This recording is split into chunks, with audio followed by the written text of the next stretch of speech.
میں نے high court کی ڈیولپمنٹس کے بارے میں بتایا ہے۔ اس وقت میں وزیراعظم آفس کے سامنے موجود ہوں۔ یہ وزیراعظم آفس جس میں شہباز شریف صاحب جو ہیں فارم 47 کے وزیراعظم جعلی مینڈیٹ کے ساتھ وزیراعظم کے طور پر مسلط کیا گیا۔ ان کو پاکستان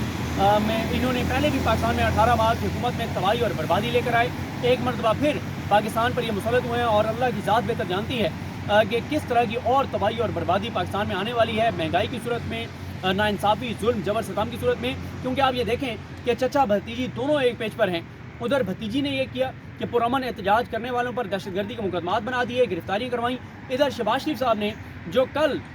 یہ اسلام آباد میں شرفت المروہ صاحب اور دیگر پی ٹی آئی کے رہنما جو شعیب شاہین صاحب اور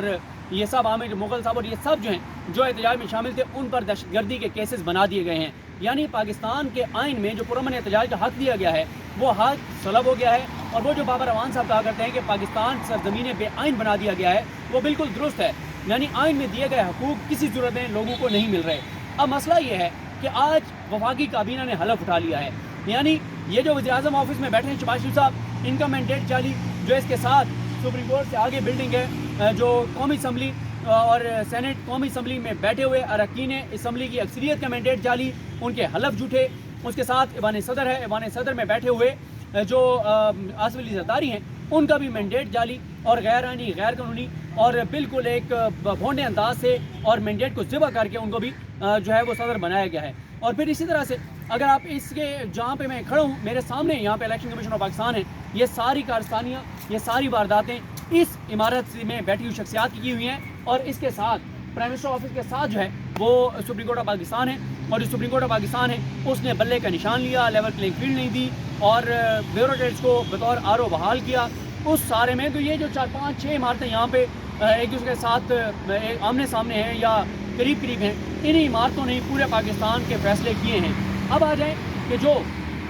کابینہ نے آج حلف اٹھایا ہے اس میں 2-3 چیزیں بہت عام ہیں۔ پہلی بات یہ ہے کہ نواز شریف صاحب لیٹ گئے ہیں، نواز شریف صاحب نے سرنڈر کر دیا ہے۔ نواز شریف صاحب نے سرنڈر یہ کیا ہے کہ نواز شریف صاحب کے سمدھی اسحاق ڈار اوپننگ ٹیم میں شامل نہیں ہیں۔ انہوں نے وہ وزیر تو ہوں گے، لیکن وہ وزارت خزانہ جو بتایا جاتا تھا کہ ان کے پاس ایکسپرٹیز ہیں، وہ جو یہاں پہ انصار عباسی صاحب کالم لکھا کرتے تھے عمران خان کے دور میں کہ اسحاق ڈار کی یاد تو آتی ہوگی، اور وہ بتایا کرتے تھے انصار عباسی صاحب ہمیں صبح درود شریف ٹویٹ کر کے، اور اس کے بعد پھر کالم جو ان کے آتے تھے اس میں بتایا کرتے تھے کہ جناب اسحاق ڈار آئے گا، پاکستان کو آسمان کی بلندیوں پر لے جائے گا، پاکستان کی اکانومی کو۔ لیکن پاکستان کی اکانومی کو جو تباہی اور بربادی کی، اب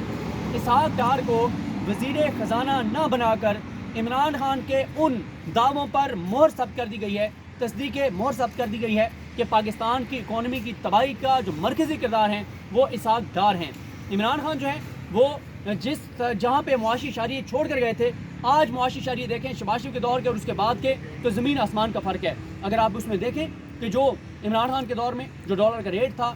جو زر مبادلہ کے ذخائر تھے، جو شرح نمو تھی، جو ساری چیزیں تھیں، مہنگائی، ہر چیز کا آپ کمپیریزن کر کے دیکھ لیں تو فرق آپ کو صاف نظر آ جائے گا۔ آپ کو اگر اور فرق نہیں زیادہ پتہ، آپ اور چیزیں نہیں دیکھ سکتے، آپ کے گھر میں جو بجلی کا بل آئے وہ اٹھائیں، آج کا بل اٹھائیں، اور 3 سال پہلے کا، 2 سال پہلے کا بل اٹھائیں۔ عمران خان کے وقت جو آپ گھر کا سودا صرف لے کے آتے تھے، گروسری کرتے تھے، اگر آپ کے پاس کو بل پڑا ہے وہ ریٹ دیکھ لیں، آج کے ریٹ دیکھ لیں، آپ کو اندازہ ہو جائے گا کہ کس طرح سے انہوں نے پاکستان کو کہاں سے کہاں لا کھڑا کیا پی ڈی ایم سرکار نے۔ اور آج تباہی کا وہ سفر، بربادی کا وہ سفر، مہنگائی کا وہ سفر، لاقانونیت کا وہ سفر، ناانصافی اور غیر آئینی اقدامات کا وہ سفر وہیں سے شروع ہوا ہے۔ اور آج دوسرا جو نواز شریف نے سرنڈر کیا ہے وہ کیا ہے، رانا سنولا کو کہ ہار چکے تھے، لیکن نواز شریف پھر بھی ان کو مشیر خزانہ بنانا چاہتے تھے، مشیر